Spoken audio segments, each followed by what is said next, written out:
Tokyo, March 9, 1945. 10:30 p.m. A warm wind rolled across the sleeping city. From above, Tokyo shimmered faintly, a maze of wooden rooftops and paper walls stretching endlessly toward the bay.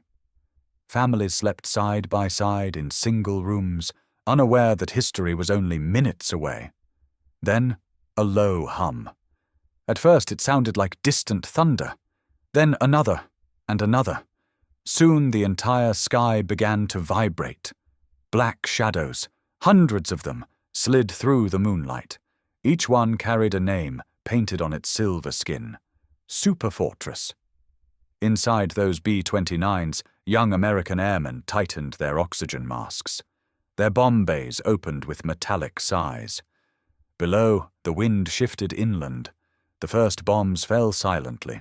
M69 incendiaries, thin metal shells packed with napalm gel, spun downward like seeds from a burning tree. When they struck, Tokyo ignited. Within minutes, the city became a furnace. Streets turned to rivers of fire. The oxygen vanished from the air. From above, pilots could see the flames climbing 20,000 feet high, a living storm consuming everything in sight. In 6 hours, 16 square miles of Tokyo would disappear, and 100,000 people would never see the dawn again.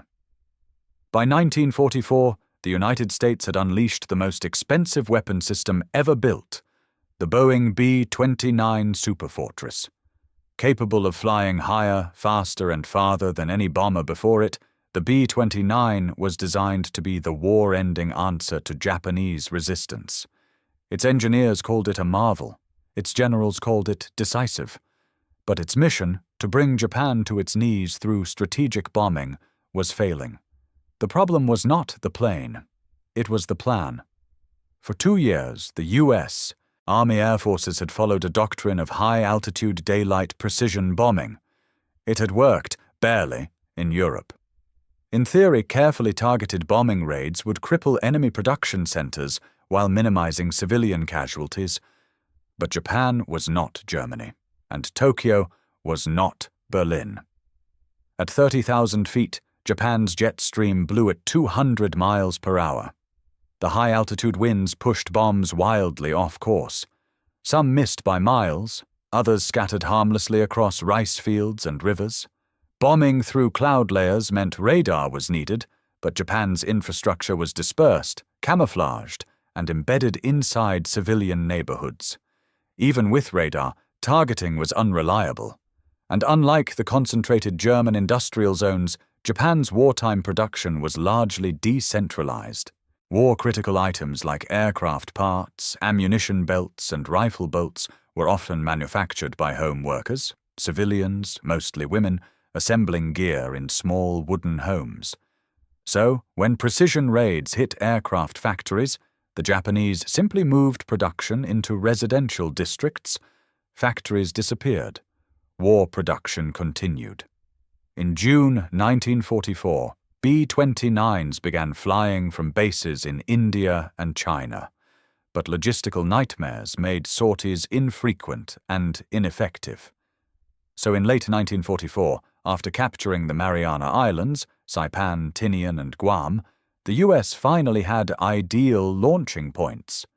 From Tinian Airfield, B-29s could now reach Tokyo, Nagoya, Osaka, and Kobe, all of Japan's industrial heart. But even then, the results were poor. In November 1944, the first raid on Tokyo, 111 B-29s targeting an aircraft engine plant, caused minimal damage. Fewer than 50% of bombs fell within 1 mile of the target. Flak and fighters were manageable, but weather and wind remained unbeatable. The campaign stalled. Pressure mounted in Washington. Billions had been spent on the B-29 program. American losses were increasing, and the Pacific War showed no signs of ending. The High Command wanted results. So they turned to one man, a man who did not believe in doctrine, a man who cared more about outcome than theory, a man unafraid of fire, Major General Curtis LeMay. Curtis LeMay was not a theorist. He was a problem solver, blunt, ruthless and brutally effective. A former B-17 commander over Europe, LeMay had led mass raids over Nazi Germany with unflinching precision. Now, in January 1945, he took command of 21st Bomber Command in the Marianas. His assessment of the Japanese bombing campaign was immediate and damning. High-altitude precision was useless. Radar bombing was inaccurate.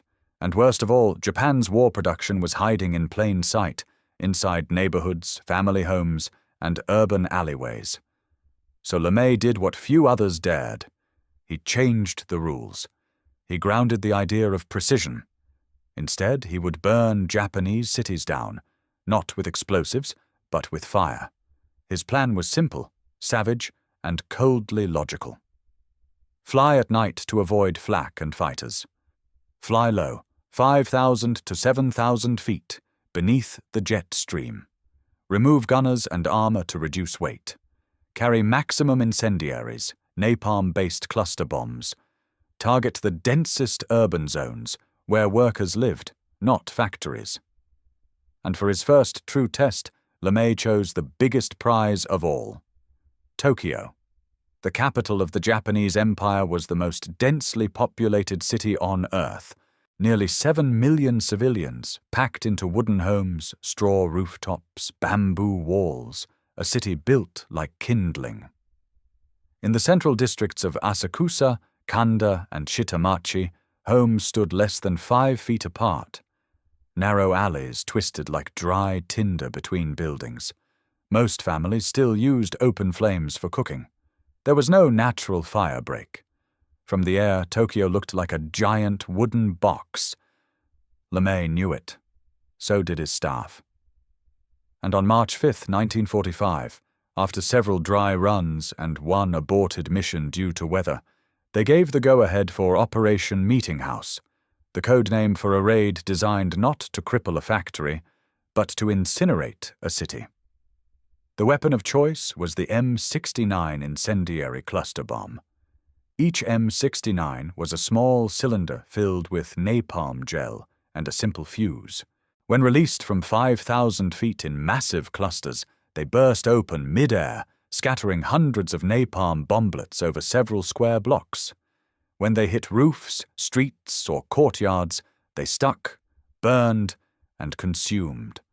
Unlike thermite, napalm didn't just explode, it spread. It clung to surfaces. It crawled under doorways. It flowed down gutters. It crept into basements and stairwells. It sucked oxygen from the air and left only choking smoke behind. Weather reports for March 9th were ideal. Clear skies, dry conditions, no wind over the target. Perfect firebombing weather. At 5:34 p.m., the first wave of B-29s took off from Tinian. In total, 334 superfortresses would join the mission, each stripped of excess equipment, each packed with nearly 7 tons of incendiary bombs. Curtis LeMay's instructions to the crews were clear. Bomb from low altitude. Maintain formation. No chaff, no gunners. Drop on signal. Then get out. And watch it burn. That night, over 1,600 tons of napalm rained down on the most densely populated city on the planet. The bombs wouldn't just destroy structures, they would create a firestorm, a man-made tornado of flame, heat, and wind so intense it would pull the very air from Tokyo's lungs. The target was not a military base, it was life itself. The infrastructure of a city, the workers who kept it alive, the families who slept beneath its fragile roofs. The war was about to change. Not with atomic blasts, not yet, but with fire. The bombing of Tokyo on March 9th to 10th, 1945, marked a turning point in U.S. strategic doctrine, not just in how war was fought, but in how it was understood. Until then, American air power had clung to the idea of precision. That war, even total war, could be measured in feet, in targets hit, in damage done to the enemy's machines, not to its people.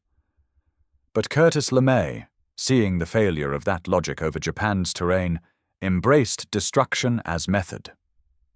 The target was no longer just the factory, It was the ecosystem that supported it. And the weapon he chose wasn't steel or shrapnel. It was napalm. The M69 incendiary bomblet was deceptively simple. A canister just 3 inches in diameter and 20 inches long, filled with a sticky gel made of gasoline and a thickening agent, napalm. Upon impact, a small explosive charge ignited the gel and sprayed it outward in fiery arcs. Each cluster contained 38 M69s. Each B-29 carried dozens of clusters. Each squadron dropped enough fire to ignite a city block in seconds. And because napalm burns at over 1,500 degrees Fahrenheit, it was not just hot, it was inescapable. Wooden homes vaporized. Tatami mats turned to flame. Paper walls fed the fire. Air itself became a weapon, sucked into the infernos and replaced with suffocating carbon monoxide. The mission wasn't to destroy a factory, it was to create a firestorm. This was not accidental. A firestorm is a man-made hurricane of flame, where the heat rises so rapidly that cold air is pulled in at ground level, fanning the fire higher, harder, and faster. On the night of March 9th, within 30 minutes of the first bomb drops, Tokyo's eastern wards, including Shitamachi, a working-class district packed with war laborers and families, became the perfect crucible. Temperatures on the ground soared past 1,700 degrees Fahrenheit. The wind, whipped by flame, reached 50 miles per hour, tearing shutters off homes and feeding fresh oxygen to the fires. In 6 hours, 16 square miles of Tokyo were gone. From the air, the city glowed like molten lava. But on the ground, it was hell. Eyewitness accounts from that night are almost unbearable to read. Civilians tried to flee, but the narrow alleys were already ablaze. Families with children ran toward the canals and rivers, the only escape. But the fires followed. So many jumped into the Kanda and Sumida rivers that they choked with bodies. The water boiled. People who tried to take shelter underground suffocated. Cellars filled with hot smoke and carbon monoxide. Concrete bunkers became ovens. Even those who managed to escape the initial flames often collapsed later from burns, dehydration, or heat stroke. Survivors spoke of bodies stacked like cords of wood, charred beyond recognition. Others described children clutching mothers, burned in place. The flames moved faster than a man could run. Wooden sandals caught fire. Clothing melted into skin. Firemen, hopelessly outmatched, abandoned their hoses and ran. Entire districts vanished. Neighborhoods became ash. By dawn, over 100,000 civilians were dead, burned, suffocated, or drowned. Another 1 million were homeless. It was the single most destructive air raid in human history. More people died that night in Tokyo than at Hiroshima 5 months later. The Japanese government, already stretched thin, could barely respond. Recovery crews spent weeks collecting remains, often indistinguishable piles of carbon. Many were never identified. Mass graves were dug on the outskirts of the city. The smell lingered for months. And still, the bombing continued. Tokyo had been LeMay's first demonstration, but it would not be the last. In the months that followed, 67 Japanese cities, including Nagoya, Osaka, and Kobe, were burned using the same tactics. The firebombing campaign would claim more lives than the atomic bombs combined. To many of the men inside the B-29 superfortresses that night, March 9th was just another mission. They had been briefed quickly, told the city was a target of war, that its workers, homes, and shops fed the Japanese war machine, told that without fuel, food, and rifles, the Japanese army would collapse, and so would its people. But as the bomb bays opened and the payloads fell, something changed. Even from 25,000 feet, the glow was impossible to ignore. Pilots and gunners later recalled seeing the city below ignite in concentric rings, like a stone dropped in a flaming ocean. Entire blocks lit up in sequence, pulsing outward. Smoke rose so high it reached the formation. Inside the cockpits, the air grew turbulent from heat columns. One pilot reported his B-29 being lifted 500 feet by rising firestorms. Others described walls of flame reaching up to greet them. From the rear gunner's windows, it looked like Tokyo was melting. But something else was rising too. Doubt. Gunners, radio operators, even navigators, young men barely out of school, began asking questions their commanders never prepared them for. Are we bombing a factory or a neighborhood? Did we hit a barracks or a school? Were those fires people? For many, it would be their first taste of moral dissonance, the gap between what was ordered and what was witnessed. They had seen flak. They had flown over Hamburg, Dresden, and Berlin, but they had never watched a capital city incinerate itself in real time. One pilot later wrote in his diary, "There was no resistance, no guns, no fighters, just fire." We circled back and could smell it. Not smoke.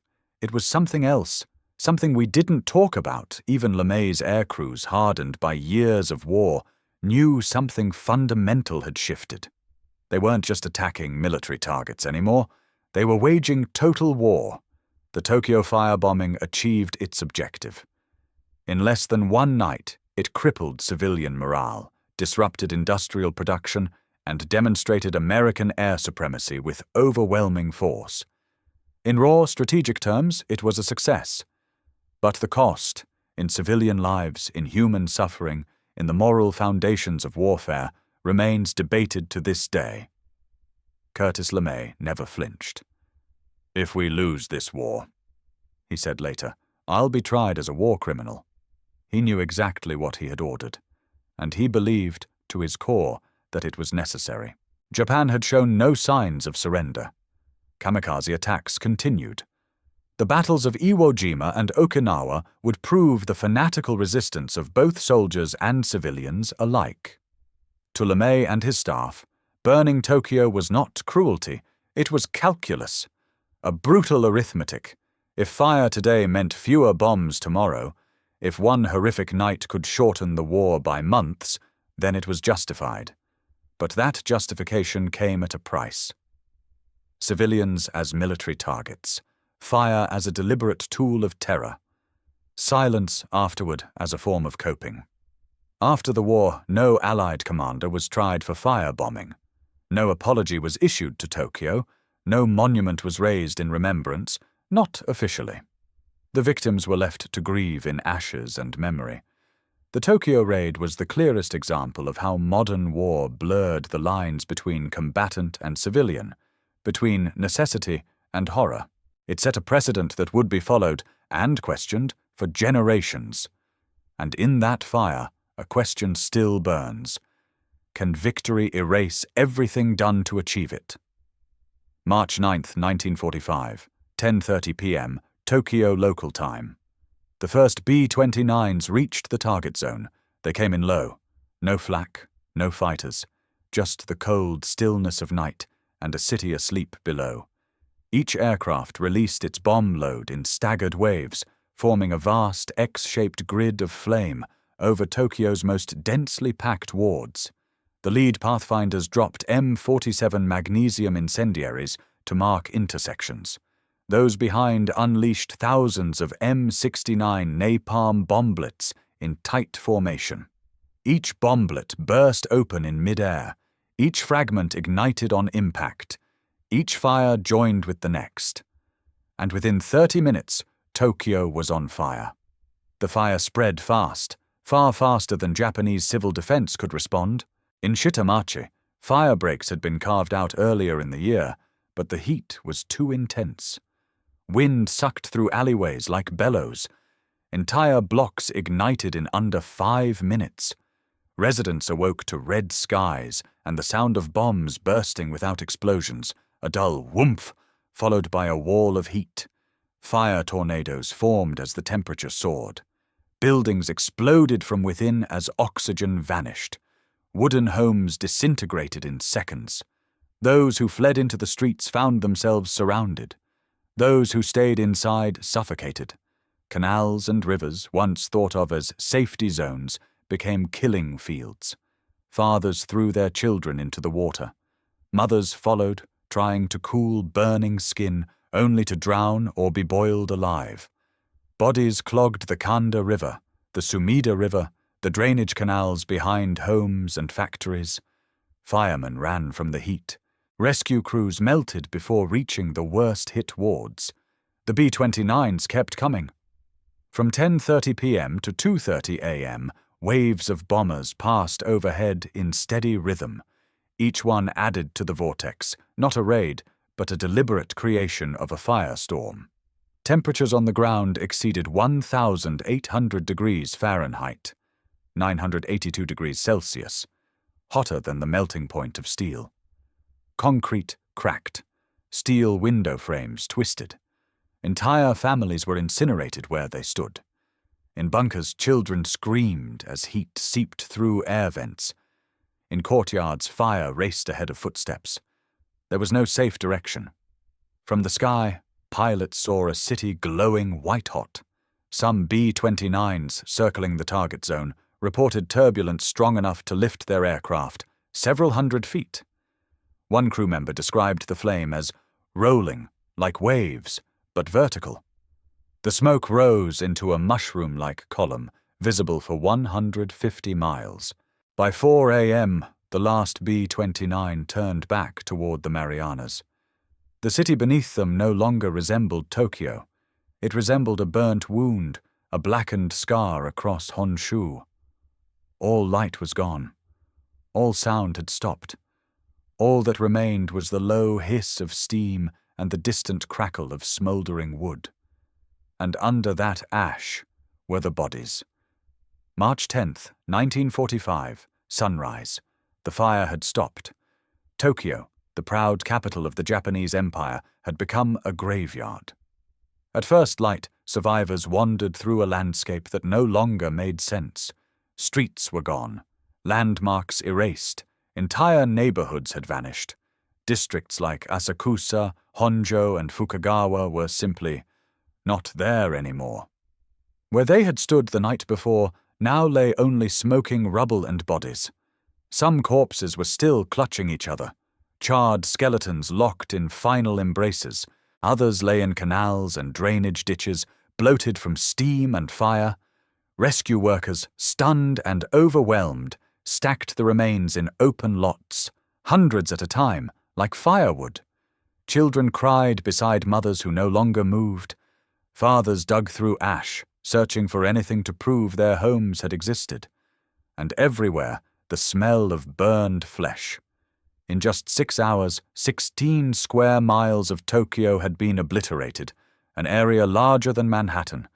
The death toll would never be precisely known. Official U.S. estimates placed it at 87,000. Japanese accounts pushed it to 100,000 or more. Some historians argue the number could be as high as 130,000, with over 1 million left homeless. It was, by every metric, the most destructive air raid in human history.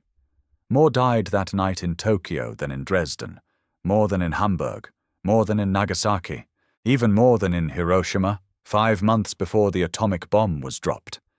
And yet, in America, news coverage was minimal. The raid was reported in a few headlines. The numbers were noted. The mission was labeled a success. But few photos were shown. Few stories were told. Few names of the dead were known. To the public, it was another step toward victory. To Curtis LeMay and his command, it was proof of concept. That fire, used efficiently, could end the war faster than any bomb. That same morning, Tokyo's authorities issued a grim public bulletin. The enemy has launched a new type of attack. Citizens must evacuate highly populated zones. We must rebuild. We must resist. But the city was broken. The survivors couldn't resist. They could barely walk. Hospitals were overwhelmed. Water was scarce. Food was gone. Schools, temples, and shops destroyed. For the first time in the war, Japan saw its capital turned to ash, not by invasion, not by artillery, but by men in the sky with cans of fire. And the raids did not stop. Within days, other cities would burn the same way. Nagoya, Osaka, Kobe, Yokohama, each hit with hundreds of bombers, each lit by napalm, each reduced to embers. Between March and August 1945, the firebombing campaign would leave nearly 500,000 Japanese civilians dead and millions homeless. It was not a single event. It was a turning point in the war, and in the very nature of warfare itself. In the days after the Tokyo firebombing, Japan's imperial government faced a grim realization. Its capital had been destroyed, and the enemy hadn't even landed. No amphibious invasion, no tanks in the streets, no troops at the gates. Just fire, dropped from silver shadows in the sky. The scale of the destruction was beyond comprehension. Vital government ministries were gone. Postal services collapsed, train lines melted. Thousands of displaced civilians flooded rural prefectures, spreading panic and despair. Food rationing, already strained, became catastrophic. Tokyo had been more than a city. It was the command center of the empire. And now it was a ghost, lit only by the dull red glow of smoldering ruins. For the United States, the March 9th to 10th raid was an operational triumph. Curtis LeMay had demonstrated that low-altitude, mass incendiary raids could do what 2 years of precision bombing could not: inflict decisive, measurable, and demoralizing damage. The results were irrefutable. 334 B-29s launched. Over 1,600 tons of bombs dropped. More than 100,000 dead, 16 square miles destroyed, less than 15 aircraft lost. This was strategic bombing at maximum efficiency, and LeMay wasted no time expanding it. In the 10 days that followed, 4 more Japanese cities were hit using identical tactics. The targets weren't military facilities, they were urban centers with labor populations, transportation hubs, and cottage industries. By the end of March, more than 25 Japanese cities had burned. Inside the Japanese High Command, morale cracked. Field Marshal Sugiyama Hajime ordered increased air defense of urban centers, but it was too late. Japan had no radar network, no effective fighter interception capability, and no real way to stop the B-29s at night. The few squadrons of Nakajima Ki-84 Franks and Mitsubishi J-2M Raidens were overwhelmed, underfueled, and scattered across airfields that themselves were under constant threat. For Japanese civilians, the firebombing raids brought a new kind of fear. Impersonal, unstoppable, and unpredictable. Air raid sirens once meant flak and fighter attacks. Now they meant the sky would burn. Many no longer bothered fleeing to shelters. Others dug holes in the earth, hid beneath bathtubs, or soaked tatami mats and wrapped themselves in wet clothes. But none of it worked. Not against napalm. By April, major cities like Nagoya and Osaka had evacuation plans in place, not for soldiers, but for children. Families were torn apart, entire generations displaced. Trains carried the young into the countryside, often without parents, in a desperate attempt to preserve the future of a nation rapidly turning to ash. Still, the war dragged on. Despite horrific losses, Japan refused to surrender. The military clung to fantasies of a decisive homeland battle, the Ketsugo Plan, in which every man, woman, and child would resist the American invasion. But with every city burned, that vision faded. Tokyo had proven a brutal truth. No amount of spirit could stop fire. The firebombing of Tokyo on March 9th to 10th, 1945, did not end the war. But it reshaped it. It proved to American strategists that napalm, not explosives, was the most efficient path to Japanese surrender. That burning cities could break a nation faster than occupying them, and that total war required not just force, but finality. Curtis LeMay took the lesson to heart. Between March and August 1945, under his direction, the U.S. Army Air Forces launched a full-scale urban incineration campaign. 67 Japanese cities were systematically firebombed. Over 500,000 civilians were killed. 5 million people were rendered homeless. Some cities, like Toyama, were over 95% destroyed in a single night. Entire maps of Japan had to be redrawn, not by cartographers, but by reconnaissance aircraft, because city boundaries no longer existed.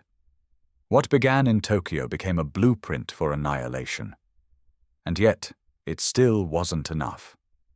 By July 1945, Japan's cities were rubble, but its government refused surrender. Emperor Hirohito remained silent. The Supreme War Council remained split. The military prepared for the decisive invasion of Kyushu. So America escalated again. On August 6th, the B-29 Enola Gay dropped the atomic bomb on Hiroshima. 3 days later, Nagasaki. Those two bombs killed a combined 100,000 to 140,000 people, and together they broke Japan's will. But what many forget is this: more Japanese civilians were killed in Tokyo by fire than in either atomic blast. This raises an enduring and uncomfortable question. Was Tokyo a test run? Did the firebombing make Hiroshima possible, even acceptable?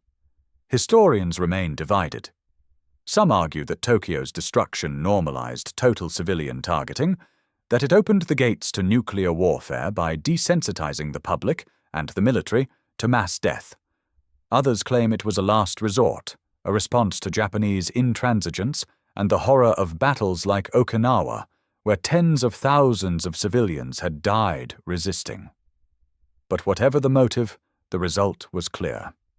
The line between soldier and civilian was erased. The rules of engagement had changed forever. After the war, no one was tried for the firebombing of Tokyo. No general was indicted. No pilot was investigated. Unlike the nuclear attacks, the incendiary raids received no formal scrutiny at Nuremberg or Tokyo tribunals. To the victors, they were simply part of strategy. To the survivors, they were something else.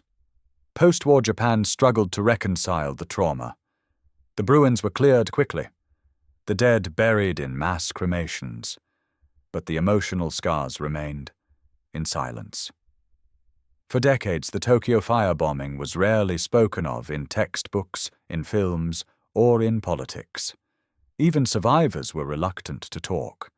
In a culture where shame runs deep, many felt that to speak of the fire was to acknowledge failure, or complicity, or the unbearable grief of survival. It wasn't until the 1990s that proper memorials were built.